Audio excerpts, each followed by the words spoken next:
वालेकुम, आप देख रहे हैं के न्यूज़ एचडी। मैं हूं किरण इरशाद। खबर शामिल करते हैं साहिवाल से। साहिवाल मकई की फसल नाकस हाइब्रिड बीज की वजह से बुरी तरह मुतासिर। मजीद इस हवाले से रिपोर्ट कर रहे हैं हमारे डिस्ट्रिक्ट ब्यूरो चीफ अरमान सईद। जी अरमान।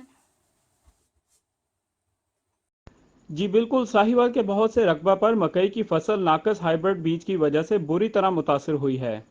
नाकस बीज की वजह से तैयार फसल दाना बनाने के अमल को मुकम्मल नहीं कर सकी। पौधों के साथ छल्ली तो लगी है, लेकिन इस पर दाना नहीं बन सका। बिस्मिल्लाहिर्रहमान ਸਾਡੇ ਪਿੰਡ ਦਾ ਰਕਬਾ ਤਕਰੀਬਨ 90 ਮਰਬੇ ਆ ਤੇ ਜ਼ਿਆਦਾਤਰ ਰਕਬਾ ਜਿਹੜਾ ਨਾ ਮੱਕੀ ਦੀ ਕਾਸ਼ਤ ਆ ਤੇ ਮੱਕੀ ਦੀ ਇਹ ਸੂਰਤ ਹਾਲ ਆ ਕਿ ਕਾਫੀ ਖਰਚੇ ਕਰਨ ਤੋਂ ਬਾਅਦ ਇਹ ਬੀਜਾਂ ਦੀ ਨਾਕਸ ਸੂਰਤ ਹਾਲ ਦੀ ਵਜ੍ਹਾ ਤੋਂ ਇਹ ਮੱਕੀ ਦੀ ਕੰਡੀਸ਼ਨ ਆ। ਜ਼ਿਮੀਂਦਾਰ ਪਹਿਲੇ ਹੀ ਬੜਾ ਥੱਲੇ ਜਾ ਰਿਹਾ। ਲਿਹਾਜ਼ਾ ਗੌਰਮੈਂਟ ਦੇ ਅੱਗੇ ਸਾਡੀ ਅਪੀਲ ਆ ਕਿ ਇਹਨਾਂ ਦੀ ਕੋਈ ਨਾ ਕੋਈ ਦਾਦ ਰਸੀ ਕੀਤੀ ਜਾਵੇ ਤਾਂ ਕਿ ਕੁਛ ਨਾ ਕੁਛ ਸਟੇਬਲ ਹੋ ਸਕਣ।